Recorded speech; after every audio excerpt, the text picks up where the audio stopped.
Everybody, it's Invicta. It's time to run here, the Binding of Isaac Victor Repentance Plus series. Happy Monday, Mosh Pit. We are now only 3 away from Hush Delirium Week, which is definitely going to happen this week. It's gotta, especially with the birthdays coming up. I'm expecting a little bit of extra traffic. So thank you all very much for the support over the weekend. I hope you all had a great start to your brand new week. Here's your picture/artwork/sculptures of the day. This is longtime submitter here by Snoomaps1532. I say longtime submitter because they have been making these sculptures for a very long time now. In fact, they submitted one, I believe it was like last year. It was early last year, and the art has gotten increasingly better and better. And I am I'm so impressed by just the level of quality and detail that has shown improvement in these sculptures. So Tato throw with some of the Binding of Isaac clay figures that I've made, and then you can just see them right here. So obviously you got the sissy, you got the old beastie, you got the double sissies actually.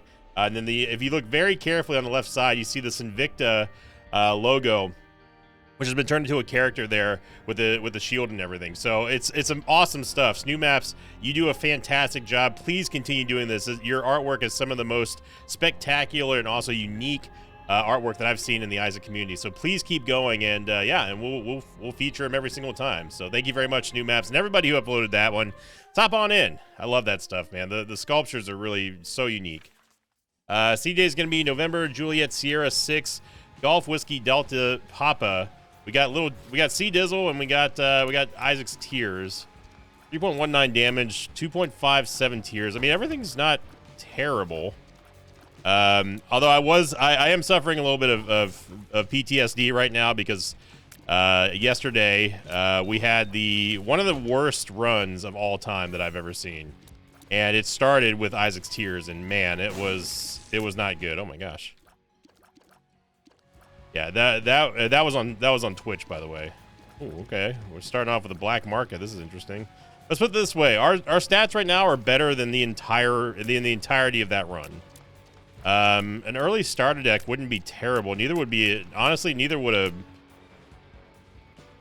a early smelter. We can only pick one of them here.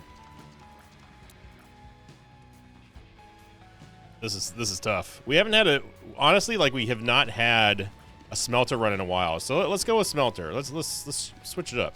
Now, unfortunately, the smelter does not spawn a trinket whenever you pick it up, and you would think that it would, given the nature of the item, but it does not.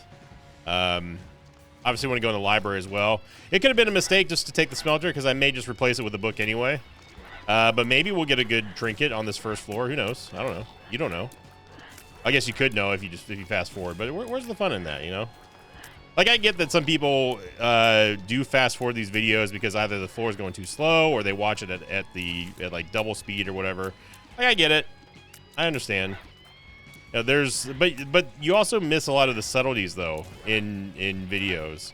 Good example of this is actually I've been going back and rewatching Castlevania, the Castlevania series on Netflix. Which, by the way, if you've not seen the Castlevania series, you're missing out on the definitive video game adaptation to mass media, or at least as mass as Netflix can be.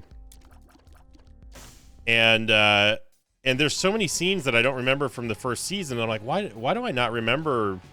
Like, I straight up just don't remember this, and it's because it was like talking parts, and I was less interested in that. I wanted to get to like the action and that sort of stuff. And it's in those slower spots that I really, truly, really enjoy. In not only in Castlevania, but like in all of this, in like movies.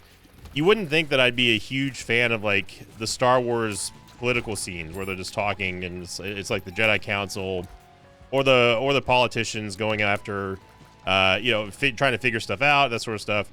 And it actually is legitimately some of my most favorite scenes when it's like the scenes are of mundane tasks, of like just sitting there talking and working through the politics and bureaucracy and all that kind of good stuff. And like that's what you kind of miss. Now, I'm not saying, of course, there's anything like that in my videos, but my point is that you kind of missed some of the subtleties when it comes to the slower moments in an episode if you just skip through them. Okay, let's stop firing in this room because I'm 2 tiers away from losing my last soul heart here, or second to last soul heart. I am gonna stick with, even though I want to go with the Book of Secrets for now, I am gonna stick with the Trinket Smelter. Let's give the Trinket Smelter time to breathe here. We have not had a single trinket spawn yet. Black Gurglings is a little bit scary. Luckily, they do hit themselves with their own bombs, so that's about the only saving grace that we've got here. Yeah, I don't know. There's just something. I've always kind of liked the slower, mundane scenes that go through like this is an actual job that we're seeing these Jedi go through.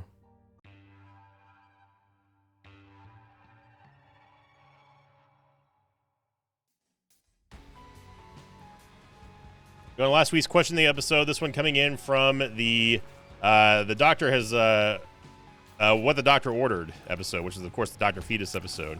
This one was submitted by first time submitter, at least first time featurer. Give me a moment. Big 4 Nick on the YouTube comment section. Sorry, give me 1 second here. This is one of those nightmare rooms where if you let it get out of control, you're going to get run over. And yes, the cornflies love to read your keyboard inputs. So, Big 4 Nick, who says, question of the episode: do you think Isaac should add an item? I thought this is what Terra would give you that allows Isaac to have a charged rock fissure attack, the same fissure that the rock hosts have, Cage, skeleton moms, etc. I feel like an item like this should have been in the game already. I don't think that it would be. So if we were to add like a fissure attack, and by the way, thank you again for your question. I wouldn't be a fan of one that gave us another charging item, but what I would like to see would be something like a fissure attack that would passively happen. Like Isaac takes a step in a particular direction. Dude, you got to make your decision here. Like if Isaac's just stood still, and it would fire off a fissure, like it would sort of have a wind-up period, like Mars or something like that. And then the next step that Isaac took in a direction, like if I took a step upwards, then the fissure would fire out that way, and then there'd be a mild cooldown. It would have to be fast enough to where we can get the reset of it fairly quickly, and we can maybe use it for a secondary source of damage. But as far as like having like a charged up rock attack, like one where like you're gonna be holding the fire button down, and then Isaac glows or whatever, and then all of a sudden he just jumps in the air and then just slams down. I think that while that would be neat, me personally, this is just my own bias. I probably wouldn't like an item that much. It would really slow down the attacks unless the charge time was like ridiculous. I mean, like really, really, really fast. Then I'd be down for it. Like if it was just like a bam, bam, bam, bam, bam, like you could just fire it off, almost like lightning in a way. That would be really, really sick. But that is a good idea, though. I would love to see some kind of fissure attack in the game. Maybe just not one that's another charge. Like we have to slow down the action and stuff. And hey, it would also be homing. We already know that. Yeah, that was a nightmare run that we had on stream the other day. It took, let's put it this way, it took 1 hour and 15 minutes to beat Blue Baby. And if that's not enough for you in terms of evidence of like this is the worst thing that's ever existed, it also took us 45 minutes to get to Mom.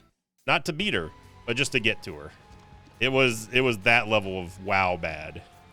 And I always feel bad in those kind of runs. It's the same. I mean, it's not exclusively to Twitch either. It's same for the YouTube mosh pit as well. Like I always feel bad whenever we get those just really truly awful, heinous runs, because there's really only so much I can do to be like, hey, like, well, we got to make this entertaining. We can't complain too much. We got to do this, and then like it's just after a while, it's just man, this is just such a bummer. That's how that run was, and it was brutal. It was really, really bad.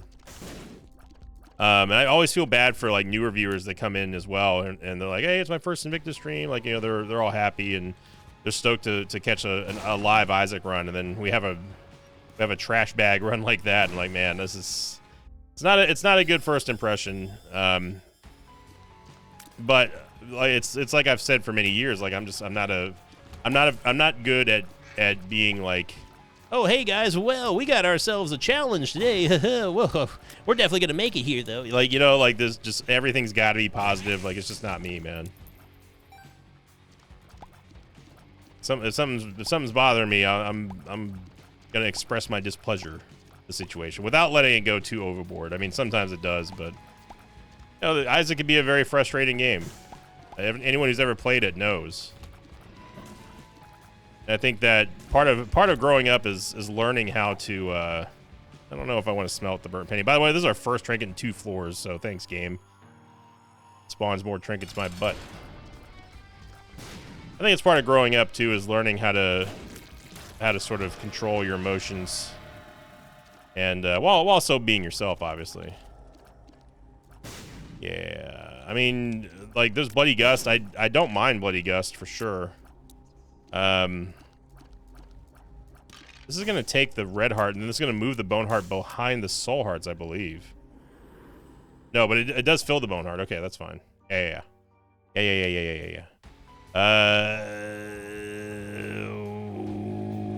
Yeah, I think we're just gonna go down.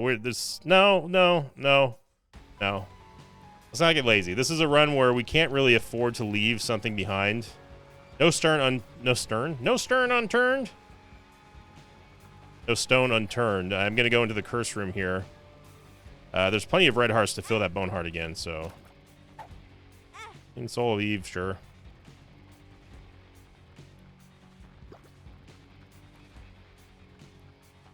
And I am going to bomb the donation machine here for 2 reasons. 1, hopefully so we can get enough money to get the soul heart. But 2, I mean, I know that we have right there, but I wanted to buy this key so we could see what's inside of this golden chest. Which I was hoping was going to have, like, a trinket, but it didn't. The one time that I actually want a trinket, we don't get one, of course. We did get Toxic Shock, by the way, which is a fantastic item. It's going to help us kind of just sort of warm up the rest of the mobs in the room. It does AoE damage based on our tiers, based on our tier damage, and it can be significant later on if your base damage is very high. Right now, obviously, it's not, but yeah, it's good for softening up some enemies.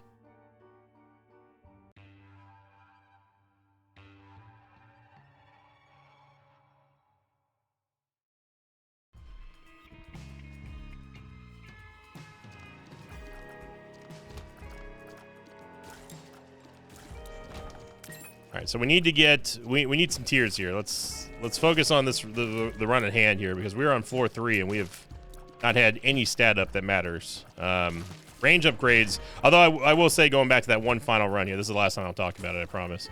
The thing that destroyed me in that run was the lack of range, and that was all because our stats were so bad. I decided to take a little bit of a risk and give experimental treatment a chance, and lo and behold, it nuked our range to 2.57. Eventually, it started out at 3.1 or something like that, and then I got Cricket's body later on, and then our range, ultimately our range ended on 2.57 with 0.5 shot speed. So as you can imagine, your boy was not happy, and that was for. And by the way, that wasn't for one floor. That was for the entire run. So range is not it. You know, it is a very important stat. I've talked about how just how run saving good range can be, because if you get used to using your range to your advantage, then nothing can touch you. If you can hit stuff before they can hit you, without them ever getting close to you, that's great. That is pure HP security. But if you have no range, and you have no damage, and you have no movement speed, and you have no tiers, it gets dicey. I'm gonna go in the shop here, and yeah, I mean, it's a half price. It's a half price. Yeah. It would have been better. I was hoping that we were gonna get reverse judgment card. Half price reverse card for 3 cents. It's fine. Hoping that we're gonna get the counterfeit penny. We didn't, but look at this. I gotta say that so far anyway, the burnt penny, normally a pretty big troll item, has been hooking us up pretty nicely with these bombs, and we can at least use the bombs as a little bit of a buffer for our damage. I'm just gonna use the Soul of Eve here just to help us get past Gertie. I don't know what the heck she's shooting at there.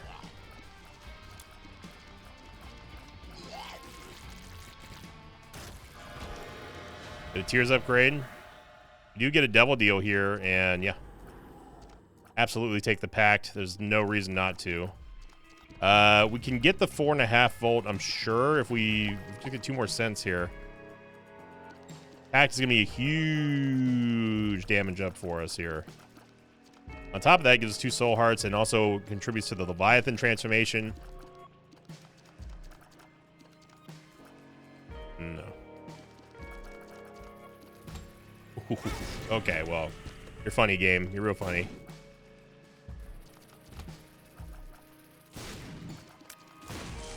Remember that whole thing about controlling your outgoing DPS. There you go.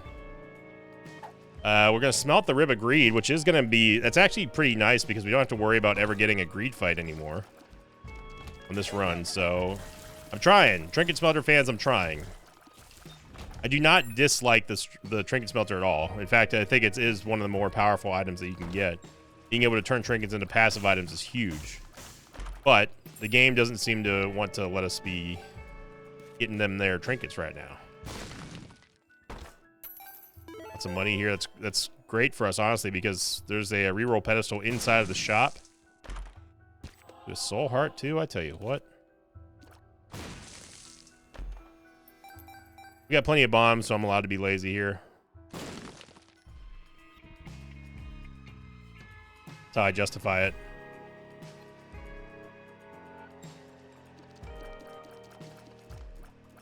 Now remember, our damage is not... Our DPS and our tears rate specifically, this is not our... Oh, mama. Well, I was going to say this is not our true stats, but now, with Keeper's Sack, we have ourselves a genuine, bona fide situation on our hands. We've stumbled into a situation here with our stats being not what they should be, but, man, we're looking at something good here.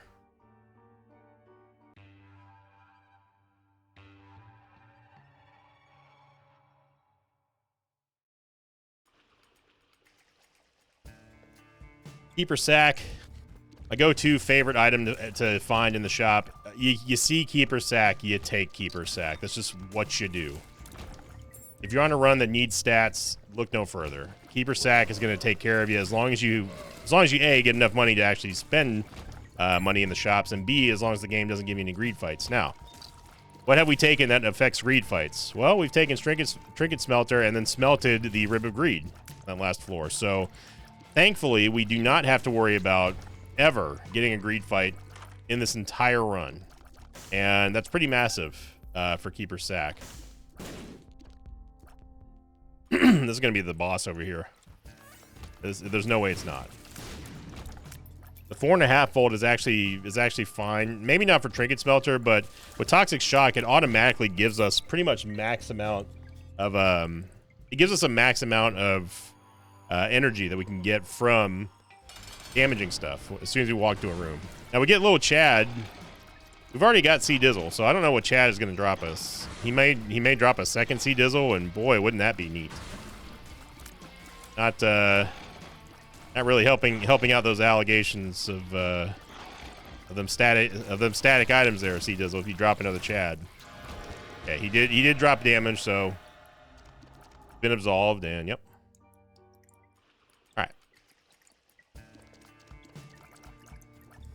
Yeah, we could play the Demon Judgments there with all these half red hearts, but we don't know how much HP we have, and there's not enough HP on the ground to keep us fueled for a full tappage on all of those Demon Judgments. On 3 Demon Judgments, that's at least 18 taps. And yeah, no thank you. It would be better if we just simply got a regular Devil Deal instead of having to pay for it.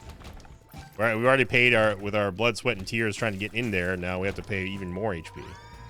Eden's Blessing is going to give us a much-needed tears upgrade here. With the slightly, depending on how you look at it, the slightly unfortunate downside of starting us with an extra item on tomorrow's run. And again, that's also something that usually comes up for debate every now and then when we see Eden's Blessing, whether or not taking Eden's Blessing is a positive or a negative. A lot of people say, oh, there's nothing wrong with starting with an extra item in Isaac. There's no way it could be bad. And then there's other people who, which is the camp that I'm in, which is like, yeah, How many times have we had a bad Eden start, and then it can get even worse with a second bad item, you know? So it just it all comes down to RNG in the end. But for me, I want to limit the amount. Excuse me. I want to limit the amount of impact that RNG can have on my run, and that includes, but is not limited to, making sure the game doesn't get a chance to give me a bad second item to start with. But I will say overall, Eden's Blessing is still probably a must take if you have a really bad tears rate. It's usually worth the risk, but it's just a matter of like, do we need a tears rate upgrade? If not really, then there's no reason to take Eden's Blessing, in my opinion. Yes, we get a range and movement speed upgrade. We really need more movement speed. I could have bought a soul heart, but I actually think that our HP is quite fine right now. I have no idea where our secret rooms are. It could be here, but this isn't really a high percentage wall. The other secret room, I'm just going to go ahead and pass on. It could be south of the boss trap room, but we'll never know.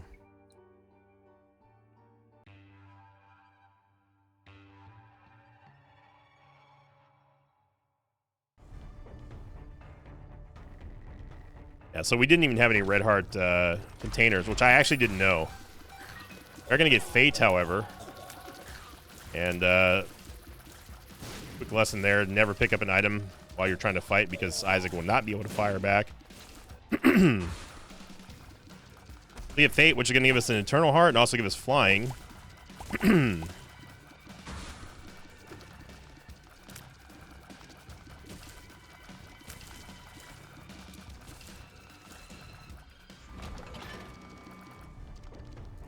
So that's going to at least allow us to get into a curse room for half price. We just get to fly in for free, and then we just fly out for half the cost of HP.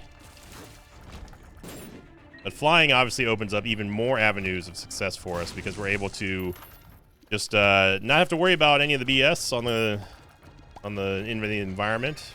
Fly over it and around it, helping us dodge as well. Ooh, hushy.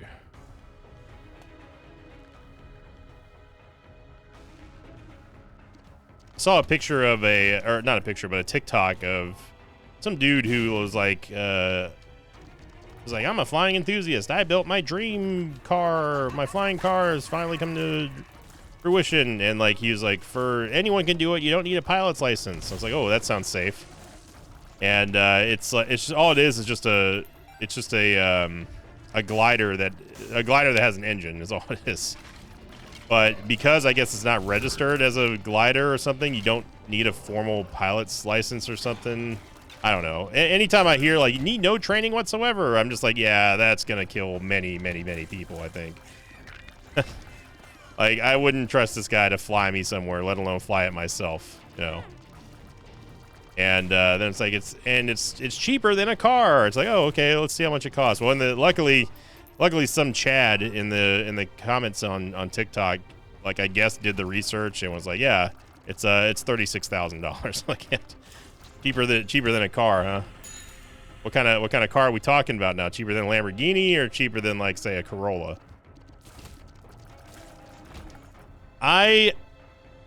This might be a little bit of a hot take. I don't know. I am okay with the idea of me flying a flying car. The thing that scares me about flying cars is all these other idiots flying cars. Now, I know that sounds like an old man take there, but like, you can't even trust most people in regular cars. We're gonna really give the power of flight to the global masses when they can't even figure out four wheels, and sometimes even more than four wheels. No, thank you. Like, I'm out. Well, I guess we could smell both of them. I mean, like, burnt pennies actually not been harming us at all here. And the world is this nightmare of a map. Now, this is a Rayquaza map if I've ever seen one.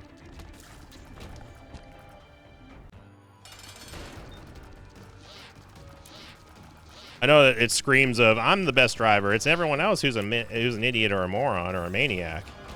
But, like, seriously, though. Like, seriously. Sulfur. Yeah, all right. Sorry, Trinket Smelter. I tried to give you a fair shake, but the game just didn't want. It just, you know what? It just didn't want to see you succeed.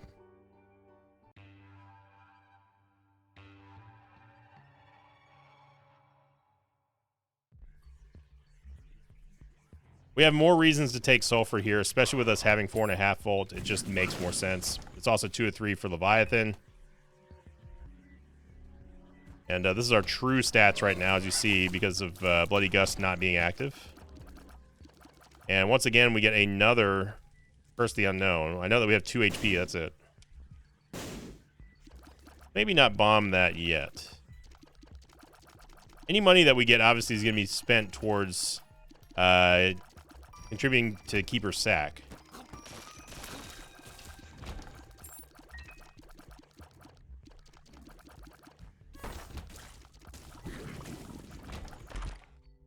Ooh, yeah, Curved Horn.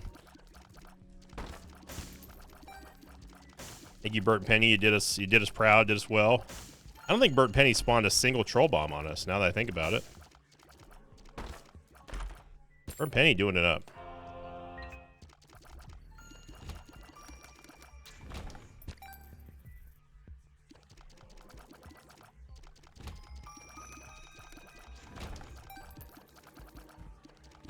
The freedom of flight would be very nice to not have to worry about traffic, but it's just like you'd have to redo the entire infrastructure of oh yeah, give me Balatar, of cities, and start looking at like the skyline and like how dangerous is it for actual airplanes, you know what I mean? Like, it's when I don't know if humanity ever gets to the flying car stage or not.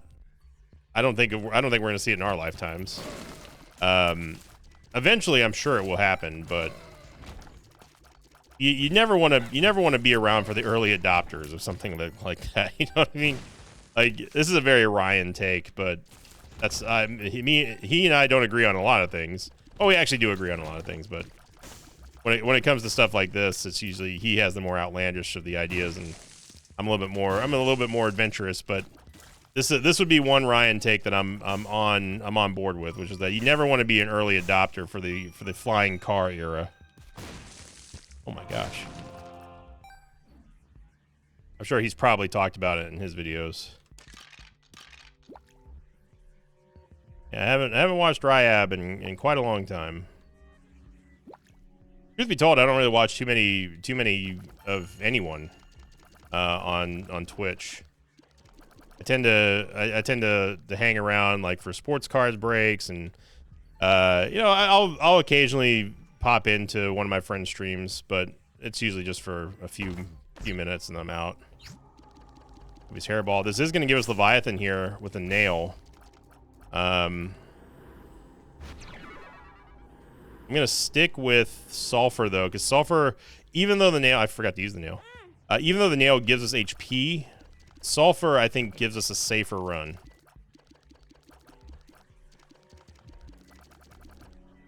And that Mega Brim is fantastic. We'll take a key. Got a range upgrade. Look at that. Look at us.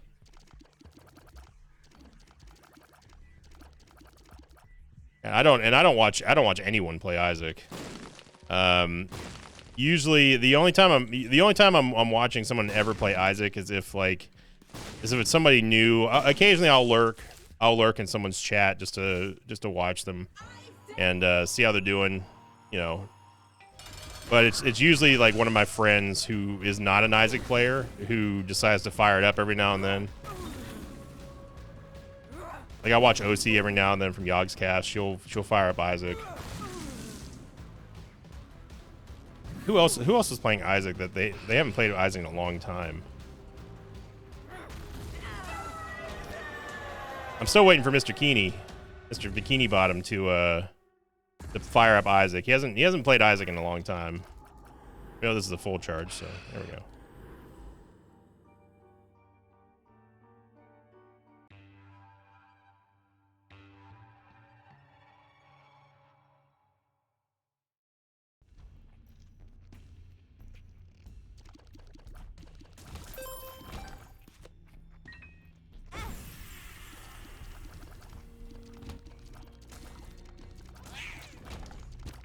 So we really need to get some movement speed here. Luckily, our damage and tears rate has been pretty much taken care of on this run. It's just our movement speed is in a world of hurt right now. 1.08, that would be a fine starting stat for movement, but after a bit, it's like, ooh, okay, no. we're in the spot now where this is no, wow, we went straight to the boss. This is in the spot now where just like, yeah, it's time for some real upgrades here, game.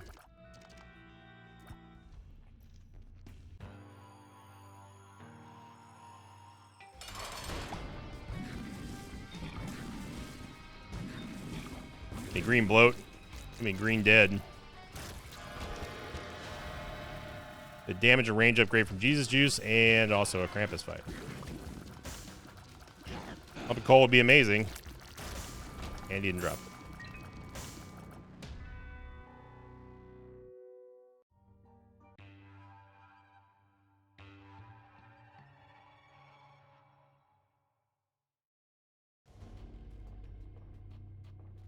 I did love in a recent video where we were talking about the Shedeur Sanders situation and the NFL draft and everything like that, where there's a surprising amount of football fans in the mosh pit. I'm talking about American hand egg, not kicky ball goes in the goal football. That's how we call it over here, us as Americans. A lot of people would love to talk football. And even though stereotypically it's not, that is uncharacteristic of gamer nerds out there, I think there is a fairly decent amount of overlap between sports fans and Isaac nerds out there.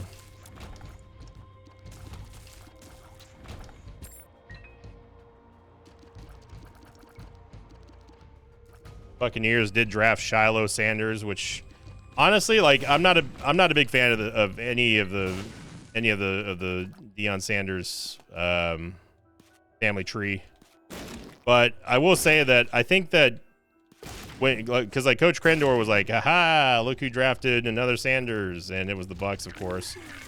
And I'm surprisingly I'm not sad about it. I think that if Antoine Winfield Jr. can be okay, I think that Shiloh Sanders might be okay as well. Why did I pick that up? I'm just sitting here talking about football and then not even paying attention. Well, we get a damage upgrade there from Empty Heart anyway, or Hollow Heart. I'm so tired of these rooms. Tired, Mr. Zombolis. I think that Shiloh Sanders is going to be, it's Buttless Chubb. I think he's going to be okay. I don't hate that pick. He doesn't seem to have the bravado, the arrogance, the cockiness, the annoying factor that Shedeur Sanders has. So I'm more okay with drafting him than I would have been with the Bucs drafting Shedeur. And I was just waiting for it. That was like such a Chris Sims moment, because that was one of the most hated draft picks for me, was us drafting Chris Sims. I'm not a Phil Sims fan, and I'm not a Chris Sims fan either. But I think that Shiloh Sanders could be a pretty good corner, so I'm surprisingly okay with it.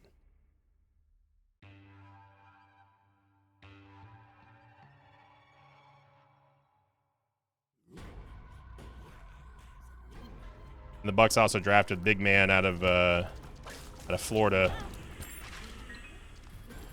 Big man out of Florida. It was like, I forget his name, Wilson or Watson, or not Watson. What is his name? That's gonna bother me now.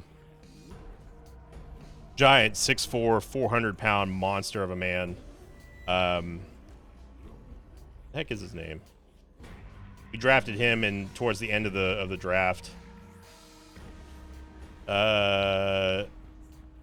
Yeah, Desmond Watson. It was Watson. Yeah, I knew it was that. Yeah, Desmond Watson. He's a giant mountain of a man, and I was hoping we were going to get someone like that. Maybe not like Desmond Watson, but someone who could help Vita Vea in the middle and just really plug up that run D. So it's gonna be interesting. I think overall the Buccaneers, I'm more fine with our draft after day 2 and 3 than I was on day 1. I still think drafting a wide receiver that high was dumb. You know, people are saying that Mike Evans and Chris Godwin are getting old, and it's only going to be Jalen McMillan and that sort of stuff. Which, like, yeah, I get, but it wasn't necessarily the person that we were drafting. It was just the position that we were drafting at the time, with so many like S tier defensive players and edge rushers available at the time. That's really the biggest problem that I had with it. So overall, I'm more okay with the draft now than I was a couple days ago. I was very upset about the wide receiver pick. Very, very upset. What game are we playing again? Madden? I thought that was the same red blorp. I'm not gonna lie.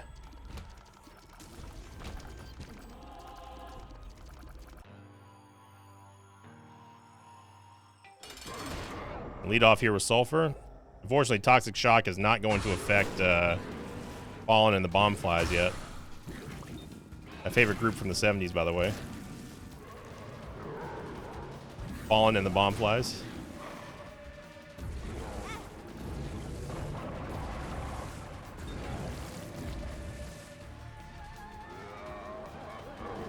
I've been seeing, like, there's like a trend of like stuff from the 70s coming back. Like the 80s stuff was a big thing for a while, and I think the 80s stuff still is kind of like a trend that is still lingering around. But I've been seeing more and more like people dressing up like older hippies, like from way back in the day. I mean, I wasn't alive in the 70s, and like they wear, you know, like not bell bottom. Well, I've been seeing bell bottoms too, but there's just, it seems like there's just a rise of vintage stuff lately, and I'm just waiting for like the 2000s. Like now is our time to shine, for that to be considered vintage.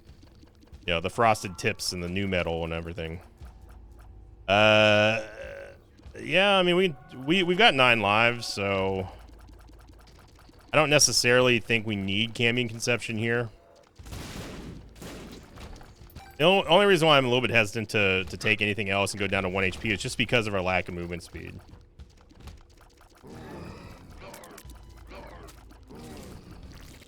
I'm actually surprised that gate lasted that, or Mega Maul lasted that long.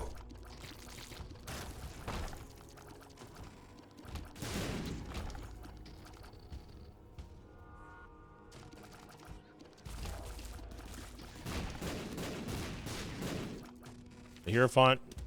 Nice. Bueno, bueno, bueno. Bueno. Go check down here. Oh my god. 6 purple Polycephalus. Yep. And a partridge in a pear. Oil baby and slip rib.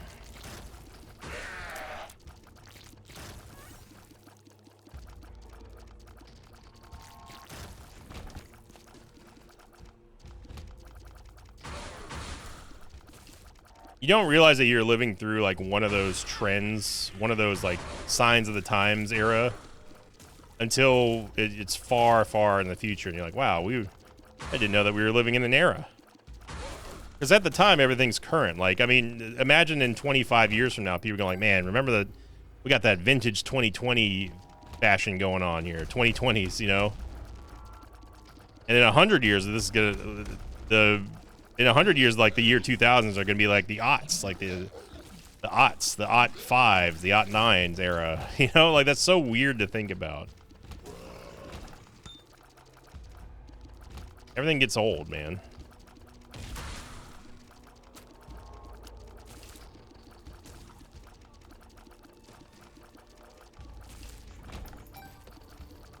This is going to be very interesting, us fighting Lamb with only 2 HP.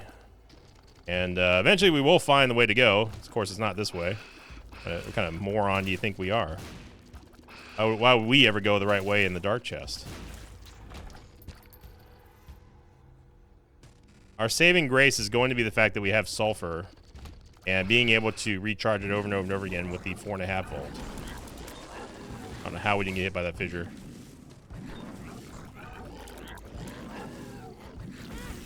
Wow, okay, game. So that right there, the corner strat didn't work because it got slowed down by Ball of Tar. and it was able to adjust itself accordingly.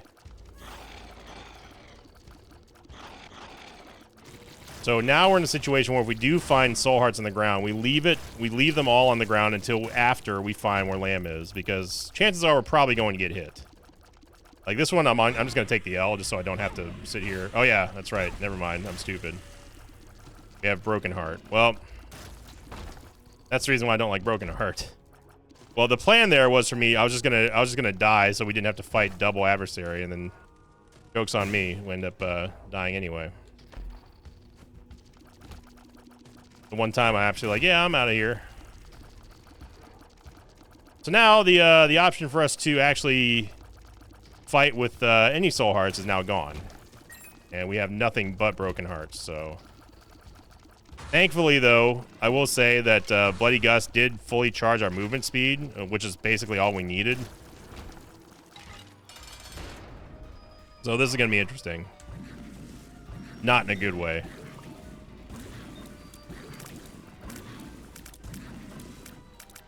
Now, if we do happen to die, the only thing we lose is the Emperor's card. We at least still maintain Sulfur, because we could just recharge it again with 4.5 volt. That was a bad slow there, Bolitar.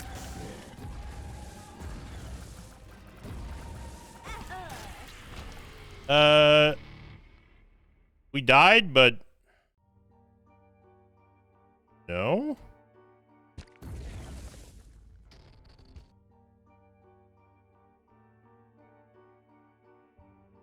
Thank you for watching, everybody. Hope you enjoyed it. I wasn't sure what was going to happen there, if we were just going to respawn and die over and over and over again, or if we had to fight Lamb. I don't know what I expected, but that was probably the last thing I expected. So we did it. We did it. Thank you for watching, everyone. Very strange run, but honestly, us getting minus us getting the empty heart there, we would have been just fine, especially with 4.5 volt and sulfur. Just an overall pretty okay run, and we'll find out tomorrow what Eden's Blessing gives us. But if you enjoyed this video, make sure you click the like button and leave a comment down below. You all know the score by now. And also thank you for those of you who've been checking out the Blueprints videos.